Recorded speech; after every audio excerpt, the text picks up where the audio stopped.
پرواز از قلم حماد علی۔ شام کے 6 بج رہے تھے۔ چڑیاں اپنے گھونسلوں میں واپس جا رہی تھیں۔ سورج غروب ہو چکا تھا مگر چند زرد کرنیں ابھی فضا میں موجود تھیں۔ ڈیوڈ اپنے گھر میں داخل ہو کر اپنی بیوی کو مخاطب کرتے ہوئے زور زور سے آوازیں لگاتا ہے، مارتھا مارتھا کہاں ہو؟ ادھر ہوں کمرے میں، بولو۔ وہ میں نے جیسیکا کے لیے ایک رشتہ دیکھا ہے۔ ڈیوڈ کمرے میں قدم رکھتے ہوئے بولا، کیا رشتہ؟ وہ بھی جیسیکا کے لیے؟ مارتھا جو کہ سلائی مشین میں دھاگا ڈال رہی تھی اچانک چونک کر ڈیوڈ کی طرف دیکھتے ہوئے بولی، ہاں تو اس میں اتنی حیرانی والی کیا بات ہوئی؟ ڈیوڈ وہ ابھی صرف 16 سال کی ہے، تو اس میں کیا ہے؟ رشتہ اچھا ہے اور میں نے ہاں کر دی ہے۔ کیا تم نے ہاں بھی کر دی؟ ڈیوڈ اگر میرے سے نہیں تو ایک بار جیسیکا سے تو اس کی مرضی پوچھ لیتے۔ ہاں میں انہیں ہاں بول آیا ہوں، اور تم جانتی ہو کہ میں ایک بار کسی کو زبان دے دوں تو پھر مکرتا نہیں۔ اور جہاں تک بات رہی جیسیکا کی مرضی کی تو اسے تم منا لینا، اور ویسے بھی ہمارے گھر کے مرد فیصلہ کیا کرتے ہیں۔ اس کی رضا یا عدم رضا سے مجھے کوئی فرق نہیں پڑتا، جو میں نے کہہ دیا ہے وہ تو اب ہو کر ہی رہے گا۔ ڈیوڈ کچھ ہوش سے کام لو، کون ہے وہ لڑکا؟ میری چچا زاد بہن سارا کی نند کا بیٹا، اور اب یہ میری بہن کے گھر کا معاملہ ہے تو کوئی فساد برپا نہیں کرنا، اور اپنی بیٹی کو بھی اچھے سے سمجھا دینا۔ کون؟ وہ ایڈورڈ؟ ہاں ڈیوڈ، وہ 27-28 برس کا ہے، ہماری جیسیکا سے بہت بڑا ہے۔ مارتھا پریشانی میں بولی، عمر میں کیا رکھا ہے، اچھا لڑکا ہے، اچھی نوکری کرتا ہے، اچھا کماتا ہے، اپنا گھر ہے، اور ویسے بھی اس کی دوسری شہر اچھی نوکری لگ گئی ہے، تو وہ لوگ چاہ رہے ہیں کہ اس کے جانے سے پہلے ہی جیسیکا کا بیاہ ہم اس سے کر دیں، تو وہ جیسیکا کو بھی اپنے ساتھ وہاں لے جائے۔ ڈیوڈ، میں اپنی اتنی چھوٹی بچی کو دوسرے شہر نہیں بھیج سکتی۔ چپ، بالکل چپ، مجھے اور کوئی بات نہیں سننی۔ 10 دن بعد جیسیکا کی شادی ہے، تیاری شروع کرو۔ ڈیوڈ چیختے ہوئے وہاں سے باہر چلا گیا۔ جیسیکا کا کچھ دنوں پہلے ہی میٹرک کا رزلٹ آیا تھا۔ اس نے پورے ضلع میں ٹاپ کیا، لیکن اسے پھر بھی نہ پڑھنے دیا گیا۔ وہ بہت روئی، گر گرائی، لیکن اس کے ظالم باپ نے اس کا کالج داخلہ کروانے کے بجائے اس کا رشتہ طے کر دیا اور زبردستی شادی کروا دی۔ باپ کے ایک فیصلے کی وجہ سے بیٹی کی پوری زندگی خراب ہو گئی۔ ایک بیٹی نہ اپنی مرضی سے کچھ کھا سکتی ہے، نہ ہی پی سکتی ہے، نہ سو سکتی ہے، نہ جاگ سکتی ہے، نہ باہر جا سکتی ہے، نہ پڑھ سکتی ہے۔ صرف ایک 4 دیواری میں قید تھی، جیسے چڑیا گھر میں جانور، پاگل خانے میں پاگل، جیل میں چور، پنجرے میں پرندے۔ اسی طرح جیسیکا بھی اس کرائے کے کچے مکان میں قید تھی۔ اگر وہ اپنی مرضی سے کچھ کر سکتی تھی تو وہ تھی سانس لینا۔ ہاں، وہ اپنی مرضی سے صرف سانس لے سکتی تھی، اس کے علاوہ کچھ نہیں۔ شادی بھی نہیں۔ شادی بھی آج اس کے گھر والے اس کی مرضی کے بغیر، اس کی خوشی کے بغیر اس سے 10 سال بڑے شخص سے کروا رہے تھے۔ اب جیسیکا اپنے بارے میں بالکل بھول چکی تھی۔ اس کی زبان پر صرف یہی الفاظ ہوتے، اے خداوند، کسی لڑکی کو میری جیسی زندگی نہ دینا۔ جیسیکا اس کے علاوہ کر بھی کیا سکتی تھی؟ صرف اپنی بربادی کا سوگ ہی منا سکتی تھی۔ اس کے علاوہ اس کے ہاتھ میں کچھ نہ تھا۔ جیسیکا کی شادی 8 جماعتیں پڑھے 27 سالہ نشئی سے ہو چکی تھی، جو اسے شادی کے 2 ہفتے بعد ہی اپنے ساتھ ملتان لے آیا۔ جیسیکا کے شوہر کی ملتان میں کہیں اچھی نوکری نہیں لگی تھی، بلکہ کراچی میں اس نے قتل کیا تھا اور اس پر FIR درج تھی، جس کی وجہ سے اسے وہاں سے بھاگنا تھا اور شہر تبدیل کرنا تھا۔ اور جیسیکا کو اس سب کے بیچ بلی کا بکرا بنایا گیا۔ اس نے ڈیوڈ سے جھوٹ کہا تھا، اور یہ بات جیسیکا کو ملتان پہنچنے کے بعد دوسرے دن ہی پتہ لگ گئی تھی، جب ایڈورڈ اپنے دوست سے کال پر بات کر رہا تھا۔ زندگی نے ایک بار پھر جیسیکا کو دھوکہ دیا تھا، مگر وہ کچھ نہ کر سکتی تھی، اس کے ہاتھ میں کچھ نہ تھا۔ ایڈورڈ کو جو بھی نوکری ملتی وہ کچھ عرصہ چلتی، اور پھر جب مالکن کو اس کے نشہ کرنے کی خبر معلوم ہوتی تو اس کا کھاتہ صاف کر کے اسے کام سے نکال دیا جاتا۔ 6 ماہ میں ایڈورڈ کو 4 نوکریاں ملی، اور چاروں ہی اس کے ہاتھ سے چلی گئیں، صرف اس کے نشے کی وجہ سے۔ ایڈورڈ، جو کہ بالکل جیسیکا کے باپ ڈیوڈ جیسا تھا، بے روزگار، نشئی، ہر وقت جیسیکا کو مارتا پیٹتا۔ کئی راتیں گھر سے باہر کسی اڈے یا اسٹیشن پر نشے کی حالت میں پڑا گزارتا اور جیسیکا پر تشدد کرنا تو جیسا اس کا فرض ہوتا۔ کوئی رات ایسی نہ تھی جب جیسیکا مار کھائے بغیر سوئی ہو۔ بس کرو ایڈورڈ، بہت درد ہو رہا ہے، تمہیں مسیح کا واسطہ، خدا کے لیے بس کرو۔ اس رات بھی ایڈورڈ نشے کی حالت میں بغیر کسی وجہ کے جیسیکا کو مار رہا تھا۔ جیسیکا کی چیخوں کی آواز فضا میں گونجتی رہی اور وہ دہائی دیتی رہی کہ مجھے نہ مارو، لیکن ایڈورڈ نے ایک نہ سنی۔ اس نے تب تک اپنا ہاتھ نہ روکا جب تک جیسیکا زمین پر نہیں گر گئی۔ جیسیکا کے بے ہوش ہوتے ہی ایڈورڈ کے ہاتھ سے بیلٹ چھوٹ گیا اور وہ گھبرا کر 2 قدم پیچھے ہٹا۔ ہائے مسیح، اسے کیا ہو گیا؟ خداوند خیر کرنا۔ ایڈورڈ گھبراتا ہوا ساتھ والے اپارٹمنٹ سے ڈاکٹر کو بلا کر لایا۔ ڈاکٹر جیسے ہی ایڈورڈ کے اپارٹمنٹ میں انٹر ہوئی، وہ وہاں کی حالت دیکھ کر ایک دم دنگ رہ گئی۔ اس نے چاروں طرف اپنی نظر گھمائی، کہیں ٹوٹے کانچ کے ٹکڑے، کہیں نیچے پلیٹیں ٹوٹی بکھری پڑی، کہیں کپڑے بکھرے پڑے، اور پھر ڈاکٹر کا دھیان ہال کے بیچوں بیچ پڑی جیسیکا پر پڑی، جس کے پاس پڑا بیلٹ اس بات کی گواہی دے رہا تھا کہ اس کے ساتھ بہت برا ہوا ہے اور اس کا ذمہ دار وہی شخص ہے۔ تم انسان ہو یا حیوان، تم نے اس بچی کی کیا حالت کی ہے؟ تمہیں ذرا خداوند کا خوف نہیں ہے؟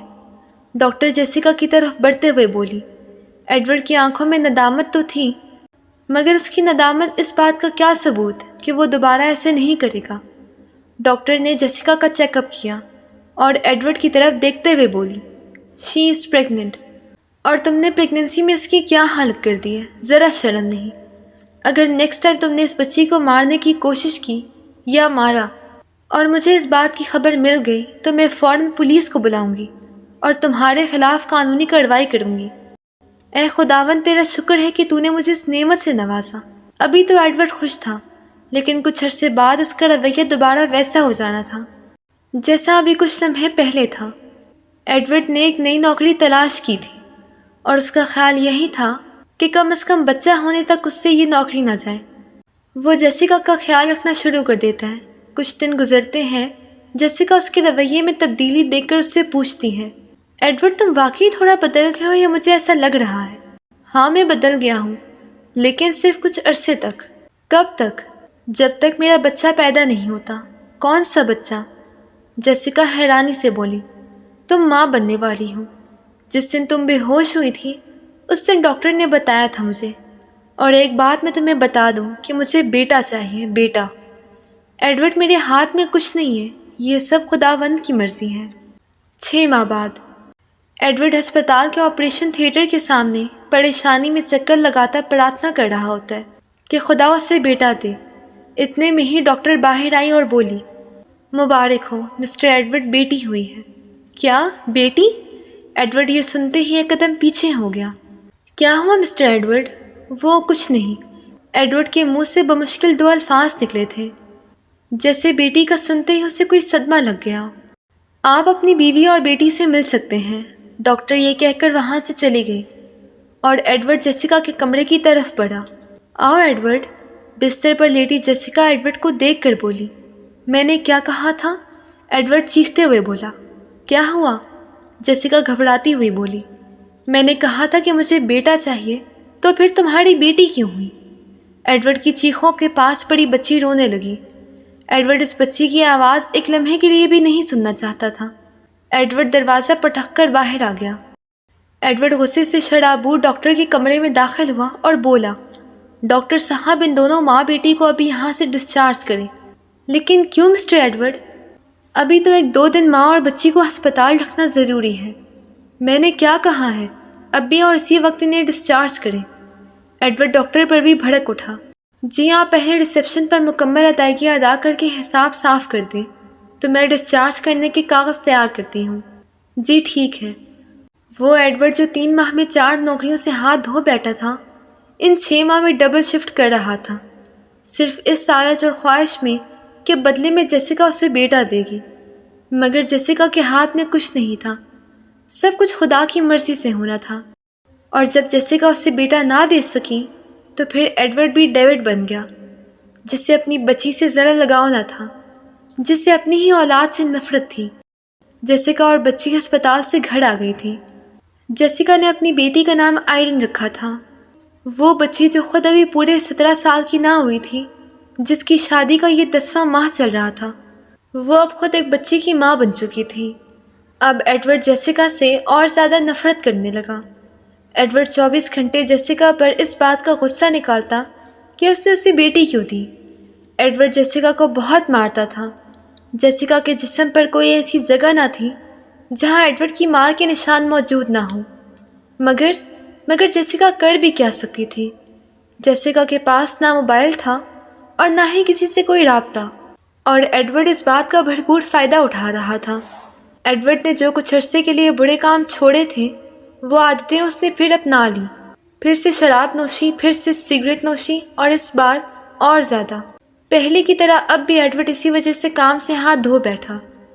آئرین اب بڑی ہو رہی تھی۔ گھر میں کچھ بھی موجود نہ ہوتا۔ جیسیکا تو فاقے کر کے گزارا کر لیتی، مگر اس سے آئرین کی بھوک برداشت نہ ہوتی۔ اس کی وجہ سے وہ بہت بار ایڈورڈ سے بھی لڑی، مگر نتیجہ کیا نکلتا؟ جیسیکا کے جسم پر نئے نشانات۔ ایڈورڈ کے زیادہ نشے کی وجہ سے اسے لنگس کینسر ہو گیا، مگر ایڈورڈ اس بات سے بے خبر تھا۔ اس کی موت قریب آتی جا رہی تھی اور وہ اس سے ناواقف تھا۔ وقت گزرتا گیا۔ ایڈورڈ کو خون کی الٹیاں آنا شروع ہو گئی۔ اس نے ڈاکٹر سے چیک اپ کروانے کا سوچا، مگر اس کی جیب میں 1 ٹکا نہ تھا، جس کی وجہ سے وہ اس سے بھی رہ گیا۔ دن گزرتے گئے اور ایڈورڈ کی موت کا دن بھی آ گیا۔ آج بھی وہ کسی بات کی وجہ سے جیسیکا کو مار پیٹ رہا تھا۔ وہ جانتا تھا کہ وہ جیسیکا کو آج آخری مرتبہ مار رہا ہے، اور نہ جیسیکا یہ جانتی تھی کہ آج وہ ایڈورڈ سے آخری دفعہ مار کھا رہی تھی۔ مارتے ہوئے اچانک ایڈورڈ کا ہاتھ رک گیا اور وہ سر کے بل زمین پر آ گرا۔ اس کے منہ سے خون نکلنے لگا۔ جیسیکا اس کے منہ سے خون نکلتا دیکھ کر چیخیں مارنے لگی اور ساتھ والے اپارٹمنٹ سے ڈاکٹر کو بلا کر لائی اور اسے ساری بات بتائی۔ کچھ دیر مکمل معائنہ کرنے کے بعد ڈاکٹر بولا، آئی ایم سو سوری، ان کی موقع پر ہی ڈیتھ ہو گئی ہے۔ انہیں ایک لمبے عرصے سے کینسر تھا۔ یہ الفاظ سننے تھے کہ جیسیکا کے پاؤں تلے سے زمین نکل گئی۔ ایڈورڈ جیسا بھی تھا تو جیسیکا کا شوہر ہی اور آئرین کا باپ۔ اب جیسیکا بالکل بے آسرا تھی۔ اس نے اپنے ماں باپ سے رابطہ کرنے کی بہت کوشش کی، خط لکھ کر بھیجے۔ ایڈورڈ کے موبائل سے انہیں مسلسل فون بھی کرتی رہتی، مگر کوئی جواب موصول نہ ہوتا۔ جیسیکا نے اپنے سسرال والوں سے رابطہ کرنے کی کوشش کی کہ اس کے گھر والوں کو ایڈورڈ کی موت کا بتا سکیں، مگر وہاں سے بھی کوئی جواب نہ ملتا۔ کچھ دن بعد ایک غیر مطلوبہ نمبر سے ایڈورڈ کے موبائل پر کال آئی۔ جیسیکا نے فون اٹھایا تو اس کے جیٹ بول رہے تھے۔ اس کی آواز میں عجیب سی تھکن تھی۔ جیسیکا، انکل ڈیوڈ، مارتھا آنٹی اور مارک اب ہمارے درمیان نہیں رہے، وہ ہچکچاتے ہوئے بولا۔ جیسیکا کے ہاتھ سے موبائل گر گیا۔ ہر چیز وہیں تھم گئی اور وہ الفاظ اس حال میں گونجنے لگے کہ ہر چیز بے قابو سی ہو گئی۔ ہوا میں چیخیں محسوس ہونے لگی۔ جیسیکا کے ہونٹ بھنیج گئے، اس کی پلکوں پر نمی اتر آئی۔ اچانک اس کے صبر کا بند ٹوٹ گیا اور وہ پھوٹ پھوٹ کر رونے لگی۔ دوسری طرف جیسیکا کے رونے کی آواز بس رہی تھی، موبائل اسپیکر پر تھا۔ ہائے مسیح، ہائے، میرے ساتھ ہی ایسا کیوں ہونا تھا؟ ہائے، پہلے ایڈورڈ مجھے چھوڑ کر چلا گیا، اب اماں اور مارک۔ ہائے مسیح، میں یتیم ہو گئی، میں لاوارث ہو گئی، میری بچی یتیم ہو گئی، ہم کہاں جائیں گے؟ جیسیکا چیختے ہوئے مسیح سے شکوہ کر رہی تھی۔ دوسری طرف جیسیکا کے جیٹھ نے یہ الفاظ سنے تو اس کے رونگٹے کھڑے ہو گئے۔ وہ چیختے ہوئے بولا، جیسیکا تم کیا کہہ رہی ہو؟ ایڈورڈ کو کیا ہوا؟ مر گیا ایڈورڈ، مر گیا، لنگس کینسر کے باعث مر گیا۔ میں تمہیں فون کرتی رہی لیکن تم نے نہیں اٹھایا، اپنے بھائی کی آخری رسومات میں شامل نہیں ہو سکے۔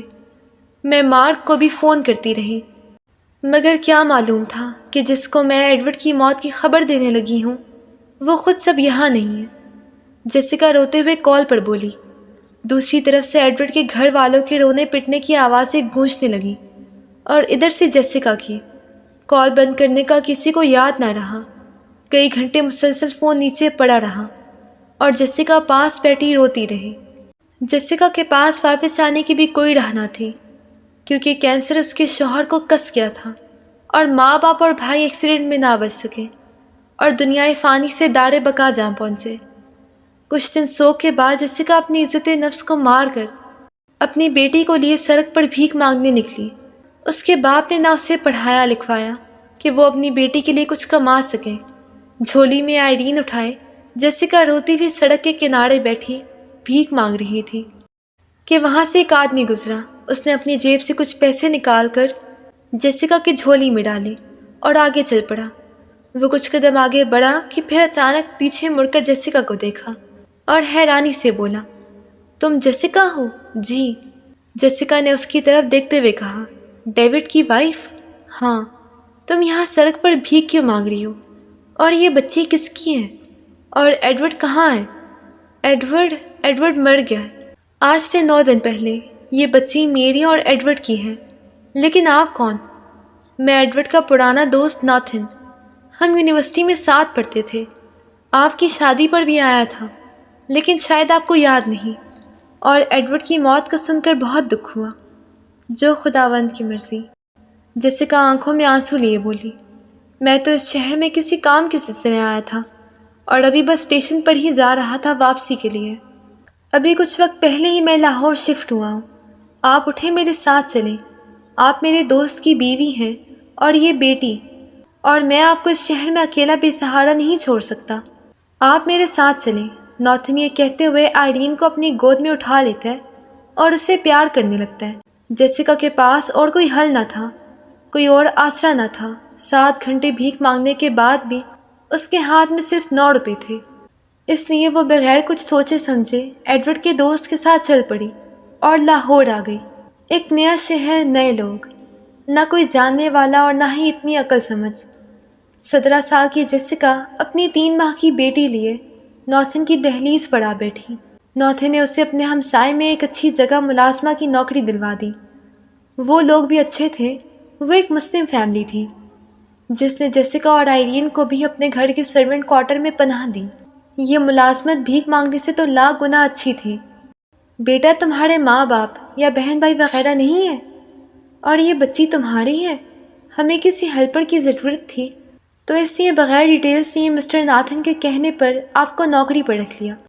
جیسیکا کی مالکن سلطانہ بیگم نہایت نرمی سے جیسیکا سے پوچھ رہی تھی، میں آپ کو اپنی ساری کہانی سناتی ہوں۔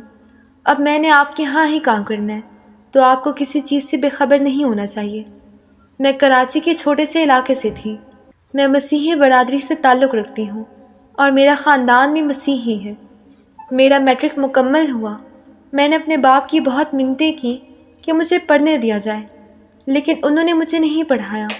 میرا باپ میرے سے بچپن سے ہی بہت نفرت کرتا تھا۔ وہ صرف میرے بڑے بھائی کو پیار کرتے، اور میٹرک کے بعد زبردستی میری شادی 28 سالہ لڑکے سے کروا دی گئی۔ وہ شادی کے 2 ہفتے بعد ہی مجھے لے کر ملتان شفٹ ہو گیا۔ اس نے میرے گھر والوں سے یہ کہا تھا کہ دوسرے شہر میں اس کی اچھی نوکری لگ گئی ہے، لیکن وہ بے روزگار تھا، اور اس نے یہ بات سب سے چھپائی اور جھوٹ کہا۔ شادی پر لوگوں کی طرف سے جو پیسے ملے، اس سے اس نے فلیٹ کا ایڈوانس دیا۔ فلیٹ بھی کیا، ایک تنگ کمرہ کچن اور اس کے بالکل ساتھ ہی واش روم اور سامنے چھوٹا سا برآمدہ۔ وہ بہت نشہ کرتا تھا، اور جہاں بھی اس کی کوئی معمولی سی نوکری لگتی تو وہ ان پیسوں سے نشہ خرید لیتا، اور جب اس کے مالک کو پتہ چلتا کہ ایڈورڈ نشئی ہے تو وہ اسے کام سے نکال دیتا۔ ایڈورڈ روز گھر آ کر باہر کا غصہ مجھ پر نکالتا، اور شادی کے 6 مہینے بعد اسے پتہ چلا کہ میں پریگننٹ ہوں۔ پھر میری بیٹی ہونے تک اس نے میرا بہت خیال رکھا۔ کچھ عرصے کے لیے اس نے نشہ بھی چھوڑ دیا اور ایک ہی جگہ نوکری کی۔ پھر جب میری بیٹی پیدا ہوئی، پھر اس کا وہی حال، وہی غصہ، کیونکہ اسے بیٹا چاہیے تھا۔ بدقسمتی سے اسے بھی میرے باپ کی طرح بیٹی سے نفرت تھی۔ اس نے ایک بار بھی اپنی بیٹی کو گود میں اٹھا کر پیار نہیں کیا۔ اس نے دوبارہ نشہ شروع کر دیا، اور زیادہ نشے کی وجہ سے آج سے 18 دن پہلے اس کی موت ہو گئی۔ ایڈورڈ کی موت کے بعد میں نے اپنے گھر والوں سے رابطہ کرنے کی بہت کوشش کی، مگر ان سے رابطہ نہیں ہو سکا۔ پھر 1 ہفتے بعد ایڈورڈ کے بھائی نے میرے سے رابطہ کیا اور بتایا کہ میرے ماں باپ اور بھائی کسی حادثے کا شکار ہو کر اس دنیا میں نہیں رہے۔ مجھ پر تو جیسے قیامت ہی ٹوٹ پڑی۔ پہلے شوہر اور پھر میکا اجڑ گیا۔ کچھ دن تو میں اپنے گھر میں بیٹی کو لے کر بھوکی سوگ مناتی رہی، لیکن جب میرے سے بچی کی بھوک نہ دیکھی گئی تو میں سڑک پر بھیک مانگنے کے لیے نکلی، اور وہاں ہی راہ چلتے مجھے ایڈورڈ کے دوست نظر آئے اور وہ مجھے لاہور آپ کے پاس سے آئے۔ اب میرا آپ کے سوا کوئی نہیں ہے۔ جیسیکا نے روتے ہوئے مالکن کو اپنی ساری زندگی کی کہانی سنائی۔ بیٹا رو مت، اب تمہاری اور تمہاری بیٹی کی ذمہ داری مجھ پر ہے، فکر نہ کرو، اللہ تمہارے ساتھ ہے۔ اللہ؟ لیکن میں تو مسیحی ہوں۔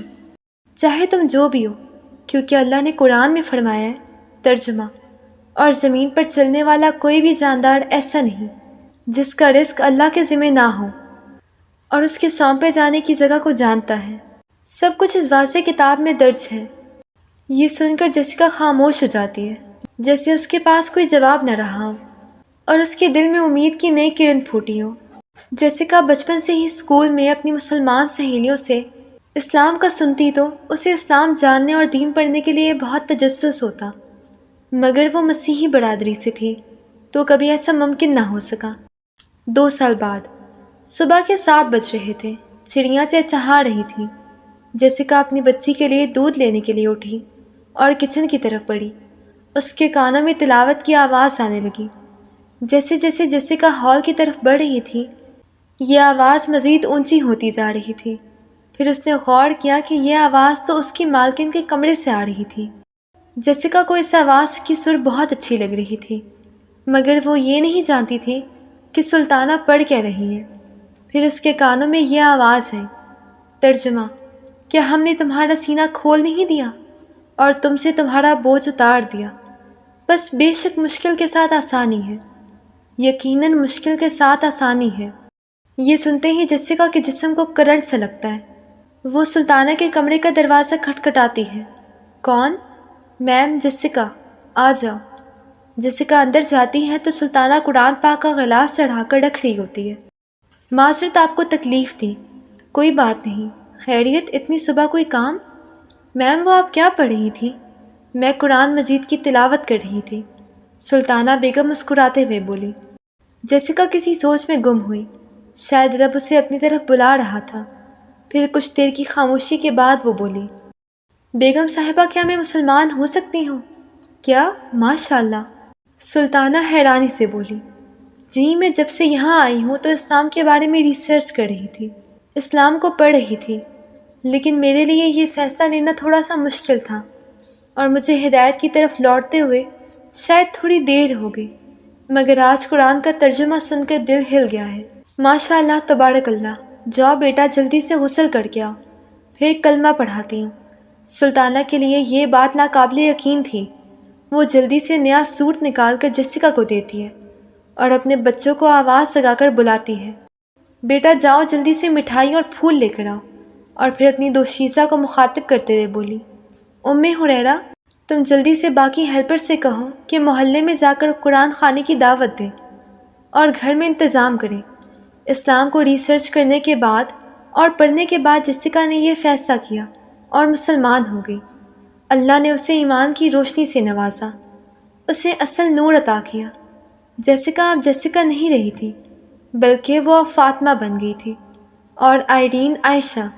یہاں سے فاطمہ کی نئی زندگی کا آغاز ہوا، اس کا اپنے رب کی طرف نیا سفر شروع ہوا۔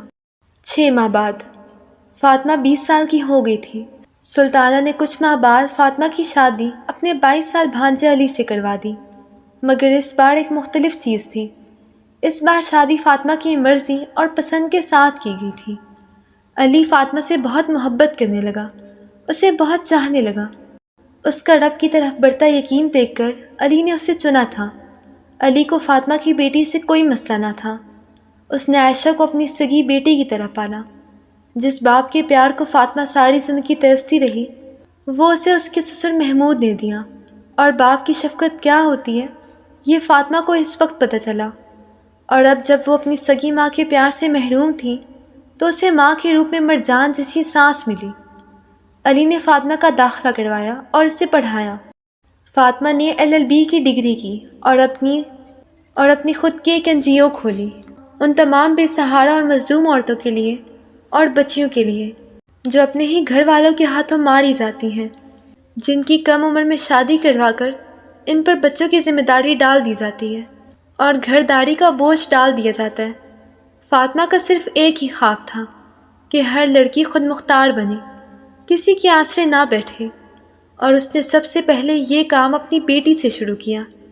اس نے اپنی بیٹی کو اپنے زوڑے بازو پر ہر کام کرنا سکھایا، اپنی بیٹی کو مضبوط بنایا کہ کل کو اسے کسی تکلیف کا سامنا نہ کرنا پڑے، اسے خود مختار بنایا۔ ہر ماں باپ کا فرض ہوتا ہے کہ وہ اپنے بچوں کو خود مختار بنائے اور انہیں اس ظالم دنیا سے سامنا کرنا سکھائے۔ ہر فرد کو لازم ہے کہ وہ خود انحصار اختیار کرے اور کسی کے سہارے اپنی زندگی کو نہ چلائے، اپنی مددآب کے اصول پر عمل کریں اور خود کو خود مختار بنائیں۔ خود مختار انسان اپنی راہ خود بناتا ہے اور حالات کا محتاج نہیں ہوتا۔ خود مختاری انسان کو باوقار بناتی ہے اور اسے دوسروں پر انحصار سے آزاد کرتی ہے۔ ختم شد۔